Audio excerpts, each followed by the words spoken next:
অসমৰ চাকৰি খবৰ প্ৰথমে পাবলৈ সাবস্ক্ৰাইব কৰক আমাৰ চেনেল assamguru.com আৰু প্ৰেছ কৰক বেল আইকন। নমস্কাৰ, আসামগুৰুলৈ স্বাগতম জনাইছোঁ।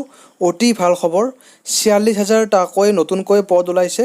তো ইয়াতে মাথো 8 পাছ, মেট্ৰিক পাছ, হাই ছেকেণ্ডাৰী পাছ কৰা হ'লেই এপ্লাই কৰিব পাৰিব। আৰু এইটো হৈছে অগ্নিপথৰ যিটো ওলাইছে সেই তাত ওলাইছে এই পোষ্টকেইটা। তো এইটোত ইণ্ডিয়ান নেভি, আৰ্মি এয়াৰফ'ৰ্চ অৰ্থাৎ বায়ুসেনা, স্থলসেনা, ইয়াৰ পিছতে নৌসেনা গোটেইকেইটা বিভাগতে এই 46,000 পোষ্ট নিযুক্তি প্ৰদান কৰা হ'ব।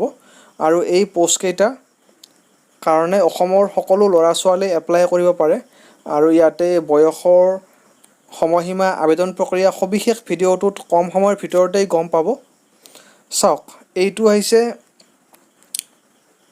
অগ্নিপথ অগ্নিবীৰ ভাৰতী স্কিম 2022।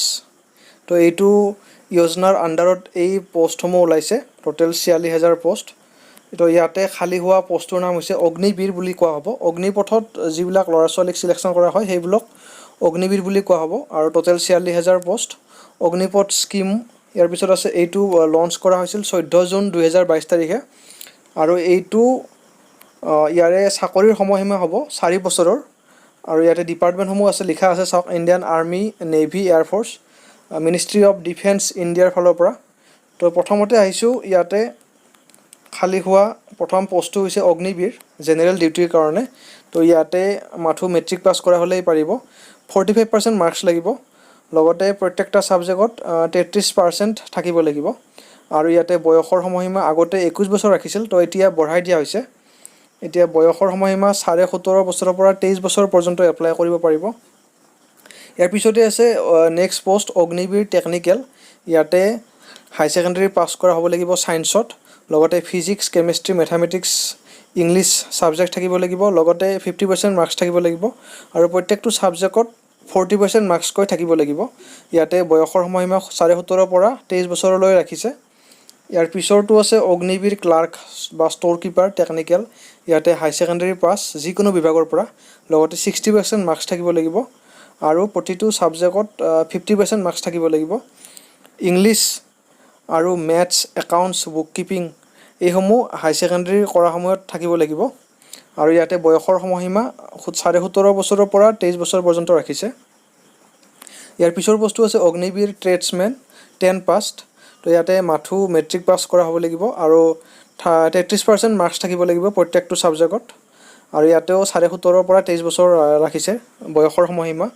ইয়াৰ পিছৰ বস্তু আছে অগ্নিবীৰ ট্ৰেডছমেন, ইয়াতে 8 পাছ। তো ইয়াতে মাথো 8 পাছ কৰা হ'ব লাগিব। আৰু প্ৰত্যেকটা ছাবজেক্টত 33% মাৰ্কছ থাকিব লাগিব। ইয়াতেও 17.5 বছৰৰ পৰা 23 বছৰ পৰ্যন্ত ৰাখিছে। ইয়াৰ পিছতে আছে চাওক অগ্নিবীৰ ৱায়ু ইনটেক। তো ইয়াতে ইয়াৰ পোষ্টকেইটা পিছত প্ৰকাশ পাব।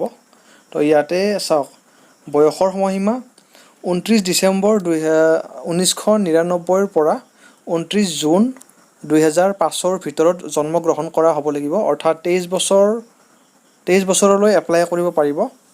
আৰু ইয়াতে এপ্লিকেশ্যন ফিজ এটা জমা দিব লাগিব, যিটো 250 টকা এপ্লিকেশ্যন ফিজ। অনলাইন যোগে এপ্লিকেশ্যন ফিজ জমা দিব লাগিব। আৰু আপোনালোকে চালান যোগেও এপ্লিকেশ্যন ফিজ জমা দিব পাৰে। তাৰ কাৰণে আপোনালোকে এক্সিছ বেংকৰ ব্ৰাঞ্চত গৈ চালান যোগে এপ্লিকেশ্যন ফিজ জমা দিব পাৰে। ইয়াৰে যিটো বায়ুসেনাৰ যিটো পৰীক্ষাটো অনুষ্ঠিত হ'ব 24 জুলাই 2022। আৰু ইয়াৰ প্ৰভিজনেল চিলেকশ্যন লিষ্টটো প্ৰকাশ পাব 1 ডিচেম্বৰ 2022। আৰু ইয়াৰে ভৰ্তিবোৰ আৰম্ভ হ'ব 11 ডিচেম্বৰৰ পৰা। তো ইয়াৰ পিছতে আছে ইয়াতে শিক্ষাটো আপোনালোকে ইয়াতে ছায়েন্স ছাবজেক্টত হাই ছেকেণ্ডেৰী পাছ কৰা হ'ব লাগিব। লগতে মেথছ, ফিজিক্স, ইংলিছ ইয়াৰে ছাবজেক্ট এটা থাকিব লাগিব। আৰু 50% মাৰ্কছ থাকিব লাগিব। আৰু ইংলিছত 50% মাৰ্কছ বিচাৰিছে। ইয়াৰ পিছত আছে ছায়েন্সৰ বাহিৰে অন্য বিভাগত আপোনালোকে হাই ছেকেণ্ডেৰী পাছ কৰা হ'লে পাৰিব। আৰু ইয়াতে 50% মাৰ্কছ থাকিব লাগিব। আৰু ইংলিছত 50% মাৰ্কছ বিচাৰিছে। আৰু ইয়াতে এইকেইটা পোষ্টৰ কাৰণে আপোনালোকে ফিজিকেলি আৰু মেণ্টেলি ফিট হ'ব লাগিব। আৰু যিটোত আপোনালোকৰ কিছু মেডিকেল ষ্টেণ্ডাৰ্ডছ বিচৰা হৈছে।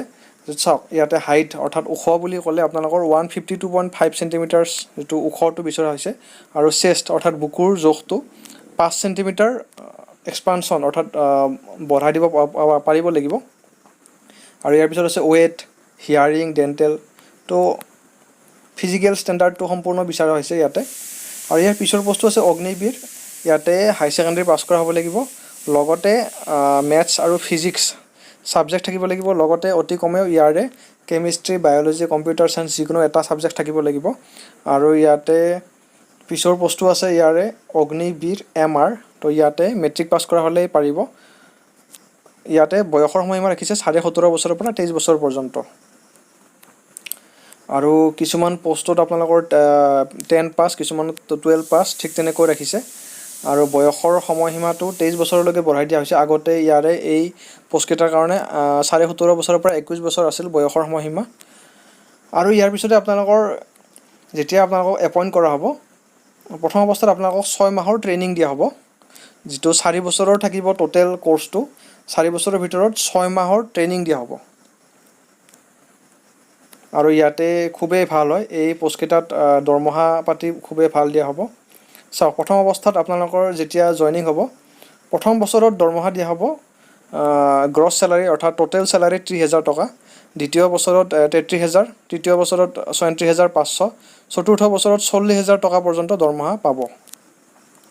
আৰু ইয়াৰ পিছতে আপোনালোকে ইয়াতে দৰমহাৰ পৰা আপোনালোকৰ 30% কটা হ'ব। 30% কাটি পেলাই আপোনালোকৰ চাওক, 30% কাটি আপোনালোকৰ যিটো এটা সেৱা নিধি প্ৰগ্ৰাম, তো ইয়াৰ আণ্ডাৰত আপোনালোকে পেঞ্চনৰ সময়ত গোটেইখিনি পইচা একেলগে পাব। তো ইয়াৰে চাওক কেনেকুৱা হ'ব বস্তুটো। ইয়াতে আপোনালোকৰ দৰমহাটো টোটেল 30,000 টকা থাকিব। তো ইয়াৰে পৰা 30% কাটি পেলাই আপোনালোকৰ হাতত দিয়া হ'ব 21,000 প্ৰথম বছৰত, ছেকেণ্ড 23,100, থাৰ্ড 25,580 আৰু ফ'ৰ্থ 28,000। তো ইয়াৰ পিছত যিখিনি পইচা কাটিছে সেইখিনি পইচা আপোনালোকে যেতিয়া আপোনালোকৰ 4 বছৰৰ পিছত একেলগে গোটেইখিনি টকা পাব। তো মোটামুটি 11,71,000 অৰ্থাৎ 12 লাখ টকা পৰ্যন্ত আপোনালোকে পাব পাৰে। আৰু ইয়াতে বহুতখিনি সুবিধা আছে। আপোনালোকৰ যেতিয়া 4 বছৰ হৈ যাব, 4 বছৰ হোৱাৰ পিছত আপোনালোকৰ এইখিনি পইচাটো পাবই। ইয়াৰ লগতে আপোনালোকৰ পেঞ্চনৰ নহয়, ইয়াতে ইঞ্চুৰেঞ্চৰ এটা ভাল স্কীম পাব, যিটো ইঞ্চুৰেঞ্চ কভাৰ দিয়া হ'ব আপোনালোকৰ 48 লাখ টকাৰ লাইফ ইঞ্চুৰেঞ্চ কভাৰ দিয়া হ'ব। তো যিটোত আপোনালোকক কোৱা আছে, চাওক, আপোনালোকৰ চাকৰি কৰি থকাৰ সময়ত যদি এক্সিডেণ্ট অৰ্থাৎ শ্বহীদ বা মৃত্যু হয়, তেতিয়াহ'লে আপোনালোকৰ ফেমিলিয়ে 1 কৰোৰ টকা পাব। আৰু ইয়াতে আপোনালোকৰ 1 কৰোৰ টকা পোৱাৰ লগতে তো যিখিনি দৰমহা পাবলগীয়া বাকী আছিল, সেই দৰমহাখিনিও পাই থাকিব। আৰু ইয়াতে গোটেইখিনি ভাল হয়। ইয়াতে আপোনালোকে 4 বছৰ আপোনালোকে চাকৰি কৰাৰ পিছত এখন ভাল চাৰ্টিফিকেট পাব, যিখন চাৰ্টিফিকেট খুবেই। তো ইয়াৰ পাছতে চাওক, এই যিটো পষ্ট ওলাইছে 46,000টা পষ্ট। তো 46,000টা পষ্টৰ গোটেইখিনি পষ্ট পাৰ্মানেণ্ট নহয়।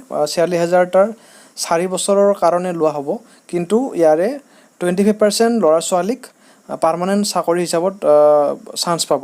তো ইয়াতে যিটো আছে 25% অৰ্থাৎ 46,000টা পষ্টৰ 12,000 ল'ৰা ছোৱালীয়ে পাৰ্মানেণ্ট চাকৰি পাই যাব ইয়াৰ জৰিয়তে। তো যিসকল ল'ৰা ছোৱালীয়ে ভাল পাৰফৰ্মেঞ্চ দেখুৱায়, তো সেইসকল ল'ৰা ছোৱালীক তো ইয়াতে পাৰ্মানেণ্ট চাকৰি কৰি দিয়া হ'ব। আৰু ইয়াতে যিসমূহ বাকী থকা ল'ৰা ছোৱালী আছে, সেইসমূহ ল'ৰা ছোৱালীয়েও বহুতখিনি সুবিধা পাব ইয়াৰ আণ্ডাৰত। যেনে বেংকৰ পৰা লোন লোৱাৰ ক্ষেত্ৰত বহুতখিনি সুবিধা পাব, ইঞ্চুৰেঞ্চ কভাৰ, ভাল ইঞ্চুৰেঞ্চ কভাৰ পোৱা যাব, নাইবা আৰু ইয়াতে আপোনালোকে এখন যিটো চাৰ্টিফিকেট পাব, সেইখন চাৰ্টিফিকেটখন খুবেই কামত আহিব, যিখন আপোনালোকৰ অসম পুলিচে হওক বা অসমৰ গভমেণ্ট চাকৰিয়ে হওক বা প্ৰাইভেট চাকৰিয়ে হওক, তাতে প্ৰথম প্ৰিফাৰেঞ্চ পাব, অৰ্থাৎ বহুত আগতীয়াকৈ মানে ফাৰ্ষ্ট চান্সটো আপোনালোকে পাব। তো ইয়াতো এইটো খুবেই ভাল হয়। আৰু পেঞ্চনৰ স্কীমটো আছেই, পেঞ্চনৰ স্কীমখিনিতো পাবই, 12 লাখ টকা পৰ্যন্ত সেইটোতো দিয়া হ'বই পেঞ্চনৰ সময়ত। আৰু বহুতখিনি সুবিধা আছে। আৰু ইয়াৰে আপোনালোকে 4 বছৰ ইয়াতে কৰাৰ পিছত আপোনালোকৰ যিখিনি ৱেল ডিচিপ্লিনড, তো আৰু যিটো ৱেল ট্ৰেইনিং, গোটেইখিনি পাই যাব একেলগে। তো বহুতেই ভাল হয়। আৰু ইয়াতে এপ্লাই অৰ্থাৎ ৰেজিষ্টাৰ্ড, প্ৰথমতে আপোনালোকে এপ্লাই কৰিবলৈ ৰেজিষ্টাৰ্ড কৰিব লাগিব। ৰেজিষ্টাৰ্ড কৰাৰ কাৰণে ইয়াতে ৱেবছাইটটো দিয়া হৈছে, ইয়াতে গৈ চাব পাৰে গোটেইখিনি কথা। চাওক, www.mod.gov.in। তো ৰেজিষ্টাৰ্ড কেনেকৈ কৰিব ইয়াতে ষ্টেপ বাই ষ্টেপ কোৱা আছে। আৰু এইটো আজিৰ পৰা ৰেজিষ্ট্ৰেশ্যন খোল খাইছে, 24 জুনৰ পৰা। আৰু ইয়াতে চাওক গোটেইখিনি অফিচিয়েল এডভাৰটাইজমেণ্ট গোটেইখিনি দিয়া আছে এইখিনি ইয়াতে চাব পাৰে ডাউনলোড অফিচিয়েল নটিফিকেশ্যন ইয়াতে আপোনালোকে ক্লিক কৰি সবিশেষ নটিফিকেশ্যনবোৰ চাব পাৰে তো এইটো খুবেই ভাল হয় ইয়াতে যিসকল ল'ৰা ছোৱালীয়ে এপ্লাই কৰিব বিচাৰিছে এপ্লাই কৰিব পাৰে এইটো ভাৰত চৰকাৰৰ ফালৰ পৰা এইটো দিয়া হৈছে তো এইটোৱে আছিলে জনাবলগীয়া কথা ধন্যবাদ ফ্ৰেণ্ডছ আমাৰ চেনেলটো লাইক আৰু ছাবস্ক্ৰাইব কৰিব মই এপ্লাই কৰিবলৈ ডেছক্ৰিপশ্যনত লিংকসমূহ দি দিম ধন্যবাদ